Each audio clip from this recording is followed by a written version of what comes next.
6:00 de la mañana, mi nuera me mandó un mensaje: suegra, corre. Renato mandó a los cobradores para que se lleven la casa hoy. Vi al hijo que parí con tanto dolor, ahora dirigiendo a los de la mudanza para que sacaran mi colchón al cuarto de trastos y dejar espacio para sus invitados importantes. No sabía que en lugar de firmar la venta de la casa, lo había hecho firmar un compromiso para que él cargara con una deuda de más de 25 millones de pesos. Renato, tu jueguito se acabó.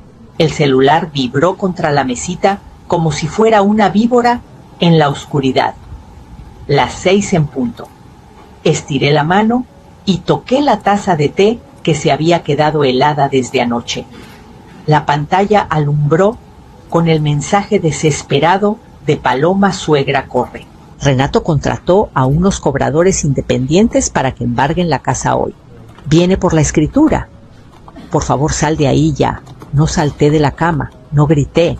Me quedé sentada en el cuarto de lavado, ese huequito sin ventana, de 2 por 3 metros, al que Renato me había mandado hacía 3 semanas, porque necesitaba la recámara de visitas para reuniones importantes de la empresa. Miré la secadora zumbando al lado de mi almohada y sentí una punzada de vergüenza que me atravesó el pecho. Yo había permitido que esto pasara. Había hecho como que no veía cuando dejó de mirarme a los ojos y empezó a decirme Graciela delante de sus cuates en vez de mamá.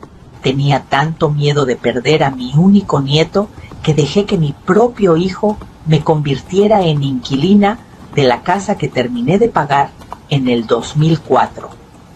Me paré con las rodillas tronando y caminé a la cocina. Mi vecina doña Carmen ya estaba afuera regando sus rosales. Me vio por la ventana y con los labios me preguntó: ¿estás bien?, mientras señalaba la camioneta Ford negra que estaba parada en la calle con el motor encendido. Solo le hice una seña chiquita con la cabeza. Mandé el PDF encriptado que ya tenía listo para mi abogado don Martín y puse agua para otro té. Si Renato quería bronca, se la iba a dar, pero no con la panza vacía. Cuando abrió la puerta de un jalón, ni me dejó hablar. Graciela, los papeles están en la mesa. Hoy lo hacemos. Es por el bien del negocio familiar. Va, no lo hagas más difícil. Miré el vapor que subía de mi taza.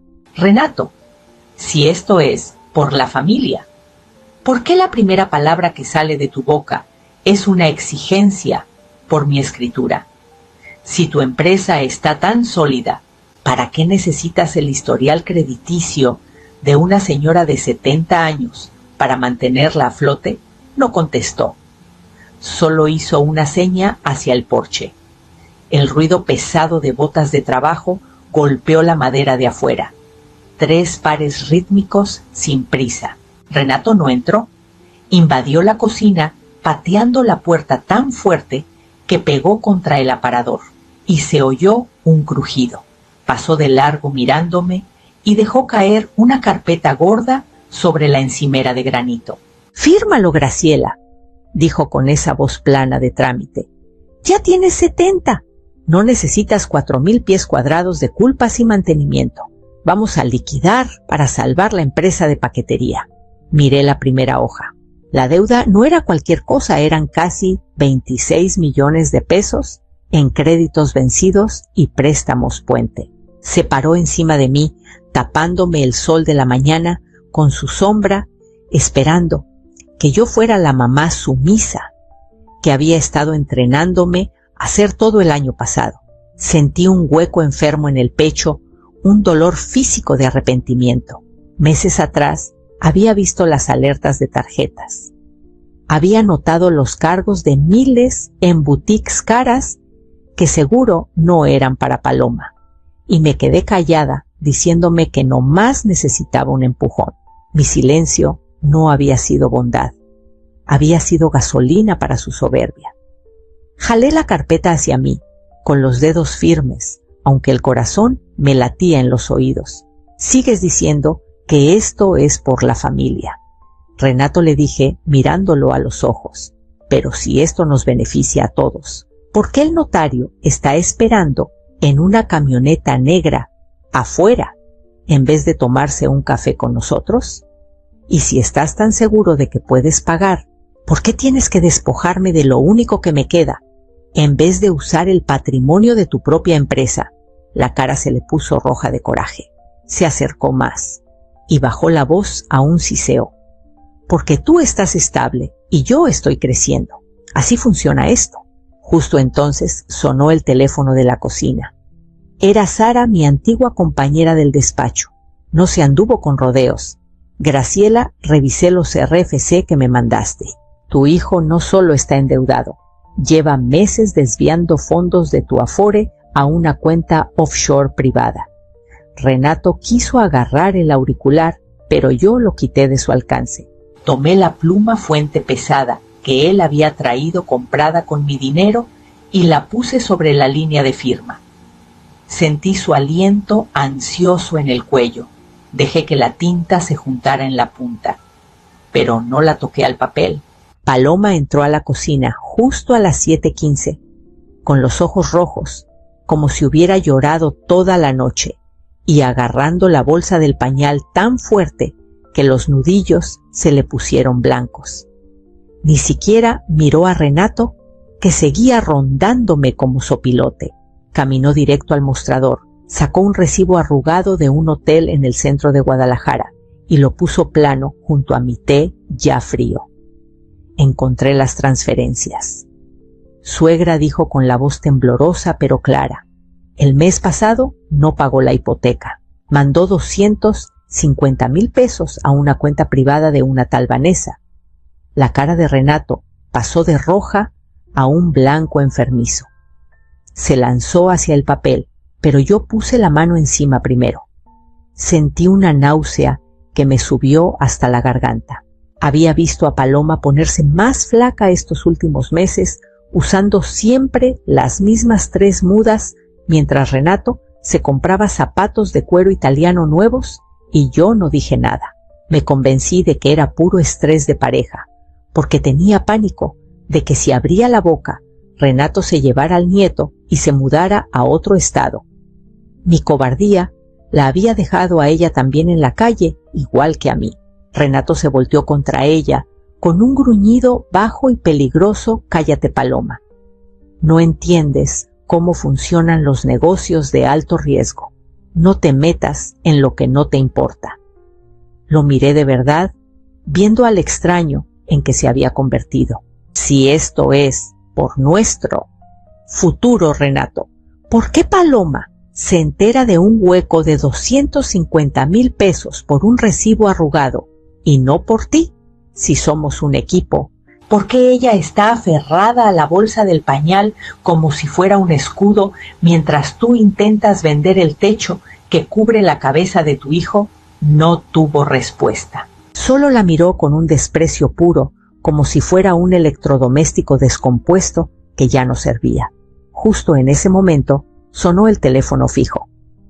Era mi cuñada Marta. Contesté, y su voz salió afilada. Graciela, el banco acaba de marcar un intento sospechoso de cambiar el beneficiario de la cuenta de inversión que tienes a medias con el negocio. No firmes nada hoy. ¿Me oyes? Colgué sin decir palabra. Paloma se acercó más y se sentó en el banquito a mi lado. Bajo la sombra del mostrador, su mano fría buscó la mía y me puso en la palma un USB chiquito plateado. Me metí al cuarto de lavado, me senté en una caja de plástico volteada junto a las garrafas de detergente. La laptop ronroneó cuando conecté el USB que me dio Paloma. Eran las 8:15 y la luz que entraba por la ventanita alta era gris y débil. Navegué por las carpetas hasta dar con los libros de cuentas. Ahí estaba un préstamo empresarial de 4 millones de pesos que Renato había sacado usando como garantía el contrato de bodega. Seguí el rastro de la transferencia. No fue a camiones ni a software de logística. Terminó en una joyería fina del centro para un anillo de diamante de 3 quilates. Sentí un calor aceitoso y enfermo subiéndome por el pecho. Durante años lo había visto pedir préstamos de emergencia de mis ahorros creyéndole las historias de retrasos en envíos y problemas de cadena de suministro global.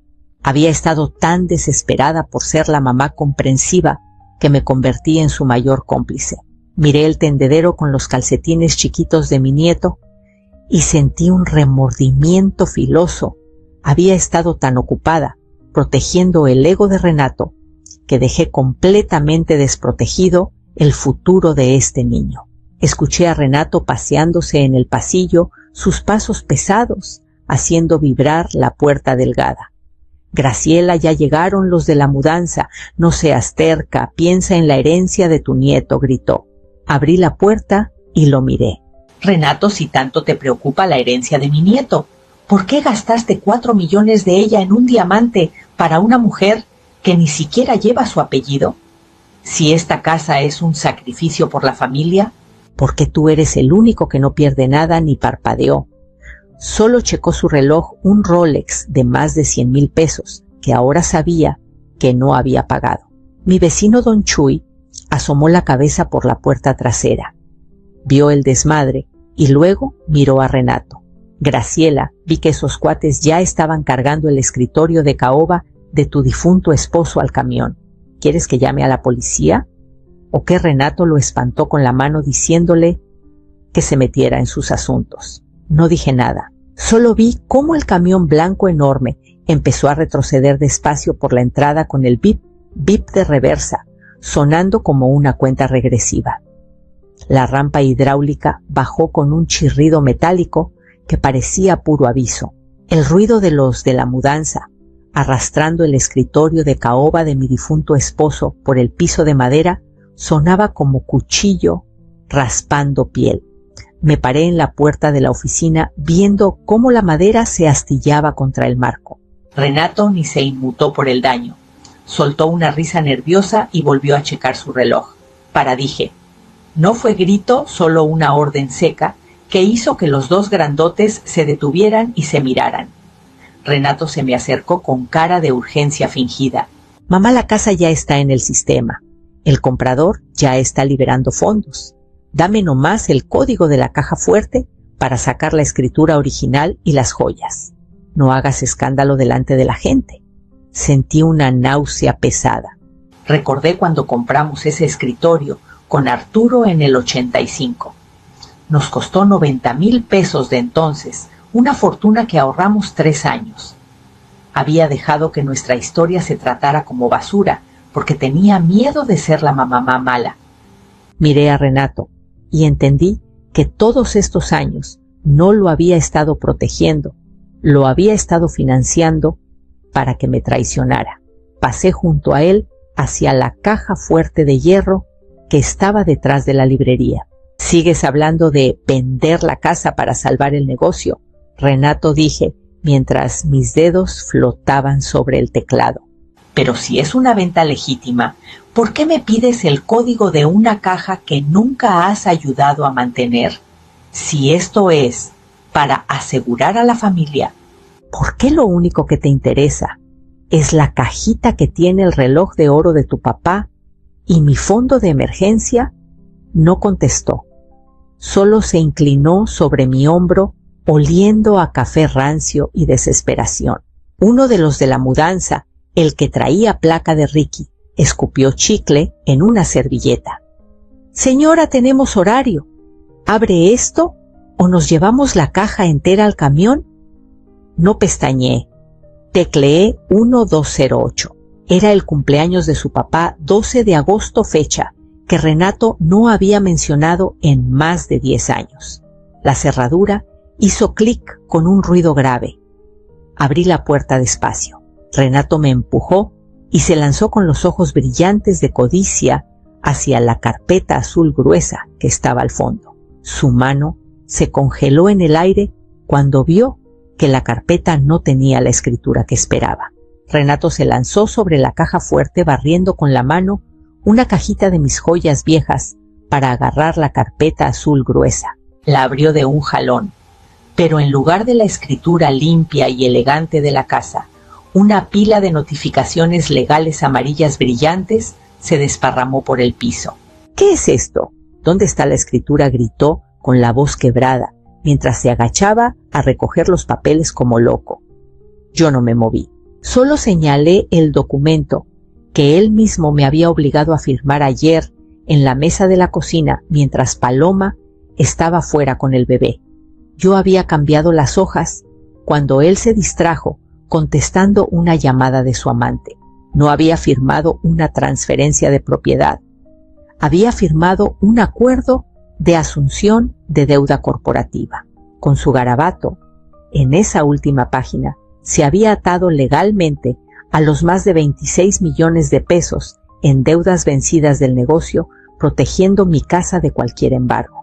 Sentí una vergüenza ardiente en las tripas al verlo. Había pasado 30 años enseñándole a este hombre a ser honesto, y ahora yo usaba los trucos de mi antiguo trabajo para atrapar a mi propio hijo, porque ya no podía confiar en que no me dejara en la calle. Renato se quedó mirando su propia firma al pie de la cláusula de asunción de deuda. «Me engañaste, eres mi madre, ¿cómo pudiste hacerme esto?», gritó aventando la carpeta contra la pared. Lo miré fijo a los ojos. «Si de verdad creías que esto era un plan de rescate familiar, Renato, ¿por qué te importa tanto de quién sea la deuda? Si realmente ibas a pagarla, ¿por qué te da tanto terror ser tú el responsable?». No tuvo respuesta, solo una mirada de rabia fea y pura que lo hacía ver como un completo desconocido. Justo entonces llamó Elena, mi amiga del banco. «Graciela, estoy viendo la actualización del expediente. Tu hijo acaba de convertirse en el único garante de todas las deudas atrasadas de la empresa de paquetería. La casa ya está oficialmente fuera del alcance de los acreedores». Vi cómo la realidad le caía encima como plomo.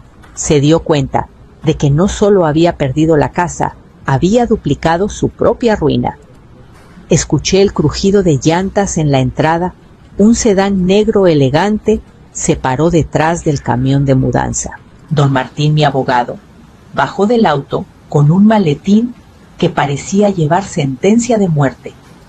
El motor del sedán negro se apagó a las 9:45 en punto. Don Martín bajó con todo el porte de abogado caro que había mantenido desde que Arturo falleció. No venía solo una señora del registro público y un oficial uniformado del municipio. Lo siguieron por los escalones del porche. La cara de Renato pasó de morada a blanco tiza cuando entraron al pasillo, pisando las cajas con mis cubiertos de plata. «Señor Renato, su madre ha presentado una orden temporal de restricción y una solicitud de congelamiento de activos», dijo don Martín, abriendo su maletín sobre el escritorio de caoba, que ni siquiera había llegado al camión. Renato soltó una risa histérica y aguda, volteando al oficial. «Oficial, tiene que entender, mi mamá está perdiendo la cabeza. Está senil. Ni siquiera sabe qué firmó ayer. Solo estoy tratando de mantener el patrimonio antes de que lo pierda todo». Sentí una puñalada fría de dolor en el estómago. Oír a mi propio hijo describirme como un cascarón mental solo para robarme el techo fue un dolor distinto. Me di cuenta de que había pasado 20 años justificando su ambición, cuando en realidad era pura falta de alma. Me culpé por cada vez que le había tapado los errores, en lugar de dejarlo caer de bruces. Di un paso adelante, puse las manos planas sobre el escritorio. «Renato, si soy tan senil que no puedo manejar mi propia casa, ¿cómo fui lo suficientemente lúcida para cacharte desviando uno? 8 millones de mis ahorros el trimestre pasado. Si estás salvando el patrimonio, ¿por qué está aquí el oficial hablando de los de la mudanza que contrataste a mis espaldas?» Abrió la boca para contestar a gritos, pero la señora del registro. Doña Sheila lo interrumpió. «Señor, tengo el rastro digital del intercambio de documentos. El estado cognitivo de su madre me parece perfecto». La presentación fue impecable. Renato se desplomó contra la pared, su arrogancia escapándose como aire de llanta ponchada. Se veía pequeño, patético y peligrosamente desesperado. Metí la mano al bolsillo de mi suéter y saqué un sobre sellado de la oficina del doctor, el que había estado escondiendo 2 semanas, esperando no tener que usarlo. Lo puse sobre la mesa. El sello médico nos miró como un ojo que no parpadea. Renato quiso agarrarlo, pero la mano del oficial le detuvo el brazo.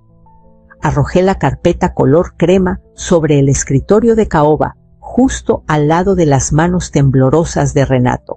Él la alcanzó, pensando que era la prueba de mi senilidad que tanto había rezado por tener, pero su cara se arrugó al leer el encabezado. No era mi expediente médico, era el suyo. En realidad, Renato, mandé que un psiquiatra privado evaluara tu comportamiento hace meses, después de que me acorralaste en la cocina por ese préstamo de 1 millón, dije. La habitación se quedó en silencio, solo se oía el zumbido del refri.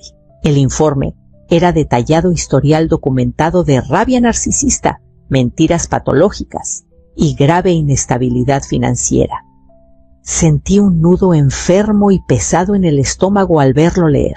Había pasado años justificando su carácter fuerte y su ambición, diciéndome que era un alto rendimiento bajo presión. Le había fallado como madre al no obligarlo a enfrentar las consecuencias de su oscuridad hasta que fue demasiado tarde. Mi vergüenza era un peso frío y pesado al ver a mi hijo expuesto como un depredador, con traje de 60,000 pesos. Renato levantó la vista con los ojos inyectados y abiertos de par en par. Esto es un montaje. Eres mi madre. Se supone que protejas mi reputación, no que la destruyas delante de extraños. No me inmuté. Renato, si tanto te preocupa proteger a la familia, ¿por qué grabaste diciéndole a tu amante que me ibas a tirar a un asilo público en cuanto la escritura estuviera a tu nombre? Si yo soy la que está mentalmente incapacitada, ¿por qué me dejaste firmar una asunción de deuda de millones ayer sin pensarlo 2 veces? No tuvo respuesta. Se lanzó hacia la carpeta, pero el oficial, el comandante Miller, se interpuso firme. Tomó mi tableta y vio el video de la cámara Nest, que había sacado del cuarto de lavado Renato arrastrando mi colchón por el piso mientras me llamaba vieja inútil y fantasma. Eso es abuso a adulto mayor llanamente, dijo Miller con voz dura. Paloma estaba en la esquina con las manos en la boca, lágrimas silenciosas corriendo por su cara. Miró a Renato y susurró: voy a llamar al cerrajero, Renato, no vuelvas. El clic metálico de las esposas sonó escandalosamente fuerte en la casa en silencio, un eco que rebotó en las paredes que Arturo y yo habíamos pintado juntos. Mientras el oficial lo llevaba hacia la puerta, Renato no me miró. Solo vio el piso, el golpe pesado de la puerta principal cerrándose detrás de la policía. Se sintió como un temblor en el silencio repentino del pasillo. Me senté en el sillón de piel de Arturo, el que Renato había intentado sacar a la banqueta apenas 1 hora antes. Mis manos temblaban tanto que tuve que meterlas bajo mis muslos. Había ganado la casa, el dinero y mi dignidad, pero me sentía vacía como árbol alcanzado por rayo. Miré el retrato familiar en la repisa, tomado en el 2018, y sentí una ola aplastante de vergüenza. ¿Cómo había estado tan ciega? Lo había visto obsesionarse con crecer y dominar el mercado, y seguí firmando cheques, convencida de que si lo apoyaba lo suficiente, volvería a ser el niño que me ayudaba a desherbar el jardín. No había sido una madre solidaria, había sido socia silenciosa en su quiebra moral. Paloma entró con la cara lavada de lágrimas, pero los ojos 10 años más viejos. No preguntó por Renato, solo se sentó en el otomano y me dio un vaso de agua. Hablé con el cerrajero, suegra.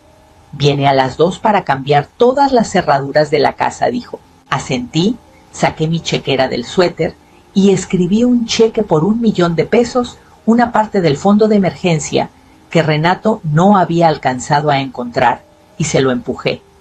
No era regalo, era su puente para salir del desastre.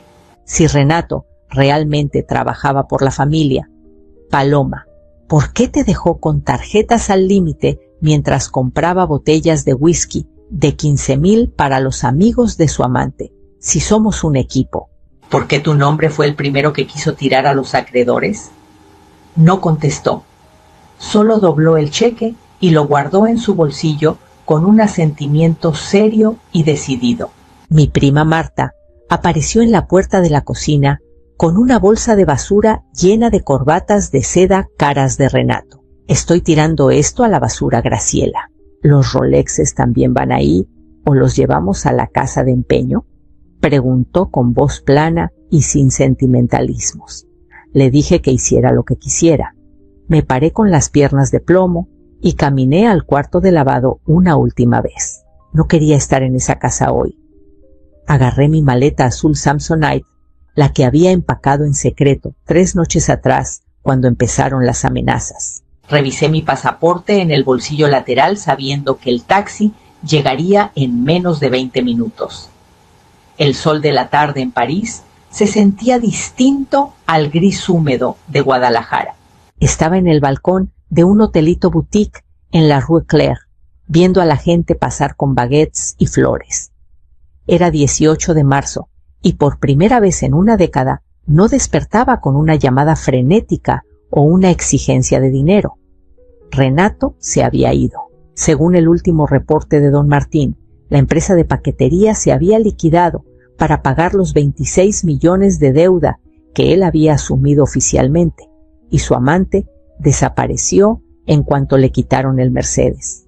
Decían que andaba deambulando entre albergues cerca de los muelles de Guadalajara, consecuencia del mismo incendio que él había prendido. Sentí un dolor hueco y filoso en el pecho al ver una foto de mi nieto en el celular. Había cambiado la presencia de mi único hijo por mi propia supervivencia, y aunque era la decisión correcta, la vergüenza de haber criado a un hombre que vio a su madre como un activo para despojar todavía sabía a ceniza. Había fallado en ver la podredumbre hasta que amenazó con quitarme el techo, y esa era una deuda que iba a pagar en sueños por mucho tiempo. Mi celular vibró en la mesa del bistró. Apareció un mensaje de número desconocido: mamá, tengo hambre. Llevo 2 días sin comer. Por favor, soy tu único hijo. No puedes dejarme así.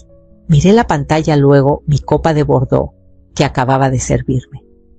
Pensé en su lógica de familia allá en esa cocina. Si ser familia significa que tengo que financiar tus mentiras mientras duermo en el cuarto de lavado, Renato, entonces, ¿cuál es exactamente tu aporte a este equipo?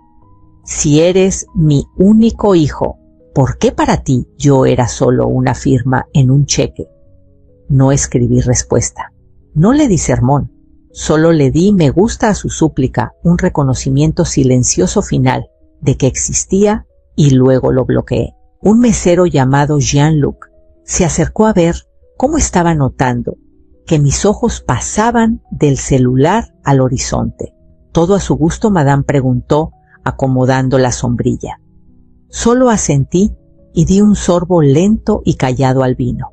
La pantalla se apagó y entendí que el hogar no eran los metros cuadrados en Jalisco. Era la paz dentro de mi propia piel. Guardé el celular en la bolsa y vi cómo la ciudad empezaba a encenderse con las farolas una por una. Por fin había terminado la auditoría de mi vida. Темный, черный. Третий Гава.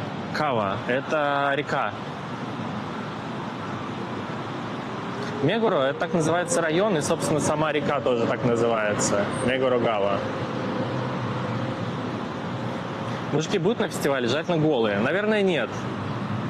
Но здесь вот нету еще, но дальше будут фонарики, а может быть и эти фонарики. Они должны будут светиться, и будет иллюминация. В общем, я думаю, мы с вами пойдем в ту сторону по левой части, а обратно пойдем по правой части, наоборот. Короче, let's go. Река очень длинная, посмотрим, докуда идет, собственно, Сакура. Посмотрим, где она заканчивается. Еще раз глянем по пути на Starbucks. Получается, да.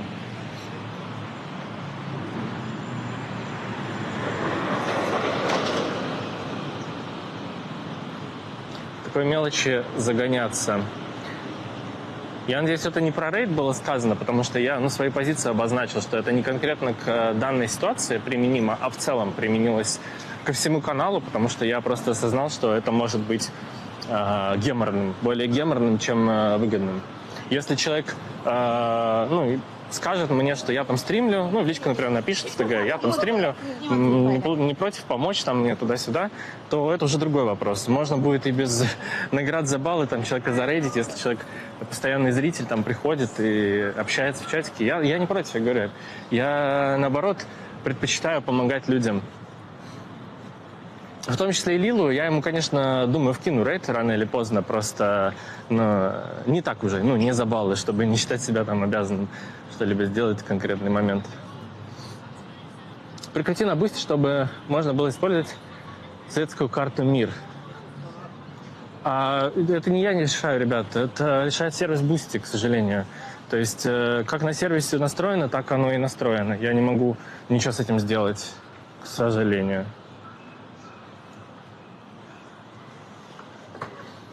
Ривер же это по-японски. Ривер? Ривер это по-английски. Река.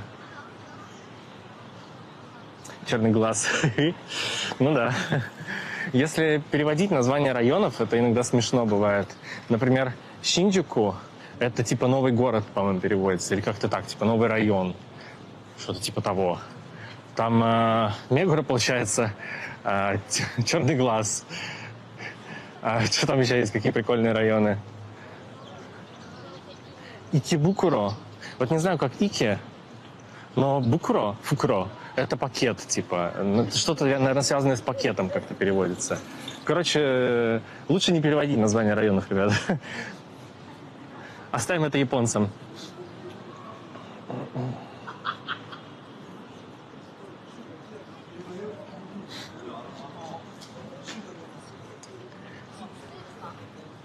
Мало народу пока. Я думаю, вечером будет много, подтянутся еще люди. Помните, вот здесь сакура была, мы проходили раньше.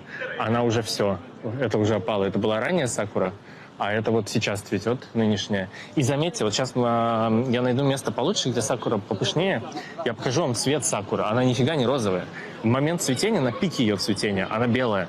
Когда она уже перестает цвести, она уже начинает опадать, она становится розовая. То есть это уже как бы после цветения она превращается в розовую, начинает опадать, листики падают, вот этот вот вайп появляется. То есть это не на пик цветения попадает. Вот здесь хорошая пышная сакура. Немножко фоткается, но я вам сейчас покажу.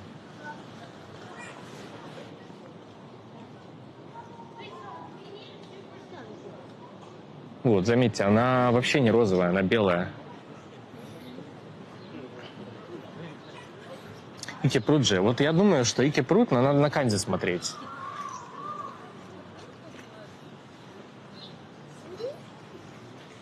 Город пакетов. Пруд пакетов.